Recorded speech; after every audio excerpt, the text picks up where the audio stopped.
नमस्कार, आप देख रहे हैं 24 टीवी इंडिया न्यूज़ और मैं हूं आपके साथ उज़मा शाहीन। इस वक्त मैं मौजूद हूं बीजेपी कार्यालय में और आज का जो संयोग कार्यक्रम था उसमें मंत्री नितिन नवीन मौजूद थे और साथ ही उन्होंने नक्सल प्रभावित इलाके के बारे में कहा कि केंद्र सरकार की तरफ से जो नक्सल प्रभावित इलाके हैं उनको 200 करोड़ की जो योजनाओं की स्वीकृति मिल गई है। आपको बता दें कि नक्सल प्रभावित इलाके में जो है नक्सलियों का काफ़ी ज़्यादा दबदबा है और उसी दबदबा को कम करने के लिए जो है वो सरकार वहाँ पे योजनाएं ला रही हैं ताकि वहाँ के जो लोग हैं उनके अंदर से डर ख़त्म हो। वहाँ के जो लोग हैं वो फिर से जो है अपनी जो लाइफ होती है, एक अच्छी लाइफ होती है, वहाँ जी सके और वहाँ के नक्सलियों को सरकार की तरफ से ख़त्म किया जा सके। आइए आपको सुनाते हैं कि इस पूरे मामले पर नितिन नवीन का क्या कुछ कहना है।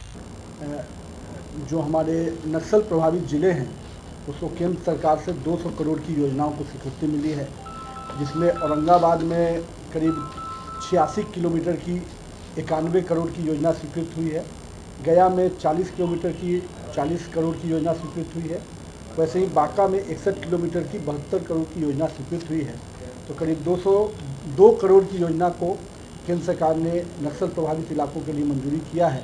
इसके लिए विशेषकर माननीय गृह मंत्री अमित शाह जी को और माननीय प्रधानमंत्री नरेंद्र मोदी जी को हम विशेष आभार व्यक्त करते हैं कि बिहार के नक्सल प्रभावित इलाकों में जो सड़कों के काम के लिए RCPL LW स्कीम के तहत हम लोग को 200 करोड़ की मंजूरी मिली है और कुछ और जिलों बचे हुए जो हैं उन पर भी हम लोग लगे हुए हैं। हम लोग का प्रयास है कि और भी जो हमारे नक्सल प्रभावित जिले जमुई, रोहतास, वहाँ पर भी हम लोगों ने योजना भेजी है।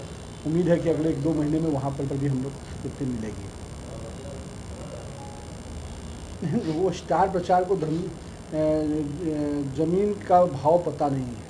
मेरा ये मानना है कि जो टुकड़े टुकड़े गैंग के लोग जितना प्रचार करेंगे भारतीय जनता पार्टी का वोट उतना ही बढ़ेगा। मैं तो कांग्रेस में पहले एक पप्पू थे, अब दूसरे पप्पू भी हैं। तो मेरा ये मानना है कि कांग्रेस के प्रचार से भारतीय जनता पार्टी को जो पहले आधा फ़ायदा मिलता था अब दुगना फ़ायदा मिलेगा। और ऐसे जो कन्हैया टाइप के जो लोग रहेंगे तो निश्चित रूप से भारतीय जनता पार्टी और NDA के कैंडिडेट की जीत भी सुनिश्चित है। और मेरा मानना है कि मैं तो उनको निमंत्रण दूंगा कि राहुल जी और कन्हैया जी आए और तेजस्वी जी प्रचार करें।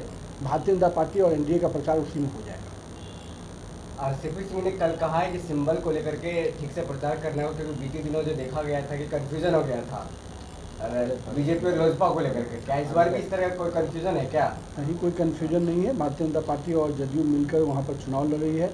दोनों ही हमारे जो अलायंस हैं, पारस जी की पार्टी और अपने जीतन मांझी जी, दोनों लोगों ने खुद कैंडिडेट डिक्लेरेशन के समय साथ में रहकर कैंडिडेट की जीत के प्रति अपना आश्वस्त किया था। और पूरी पार्टी, चारों पार्टियां पूरी ताकत और शिद्दत से चुनाव लड़ेंगी और अपोजिशन को धूल चटाने का काम करेंगी। सर, राजद और कांग्रेस के बीच जिस तरह से महागठबंधन है तो कुछ ठीक नहीं चल रहा है, ऐसा है क्या?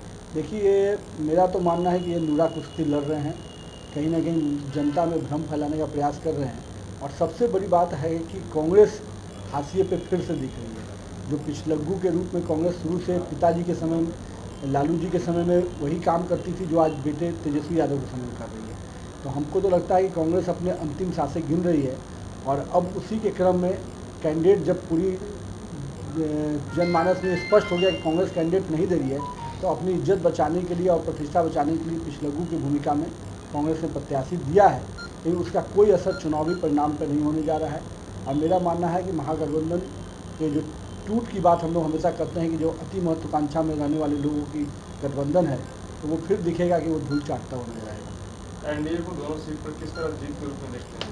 नहीं, हम लोग अपने जीत के प्रति आश्वस्त हैं और पिछले जो मार्जिन रहे हैं उससे अधिक मार्जिन से हम चुनाव जीतेंगे। जैसा कि आपने देखा कि नितिन नवीन जो है वो कांग्रेस और राजद पर पूरी तरह से हमला बोल रहे हैं और उनका ये भी कहना है कि जो राजद और बीजेपी है उनमें बहुत ज़्यादा दिनों की जो गठबंधन है उनकी नहीं चलने वाली है। साथ ही हमने ये भी देखा है कि बीजेपी के जो जितने भी मंत्री हैं वो जो है राजद पे आजकल बहुत हमलावार हैं। उनका कहना है कि बार बार वो जो है लालू प्रसाद पे भी इल्ज़ाम लगाते नज़र आ रहे हैं, तो वहीं तेजस्वी पे भी इल्ज़ाम लगाते नज़र आ रहे हैं, तो वहीं तेज प्रताप पर भी इल्ज़ाम लगाते नज़र आ रहे हैं। ऐसे ही तमाम अपडेट्स खबरों के लिए बने रहें हमारे साथ और देखते रहिए 24 टीवी इंडिया न्यूज़।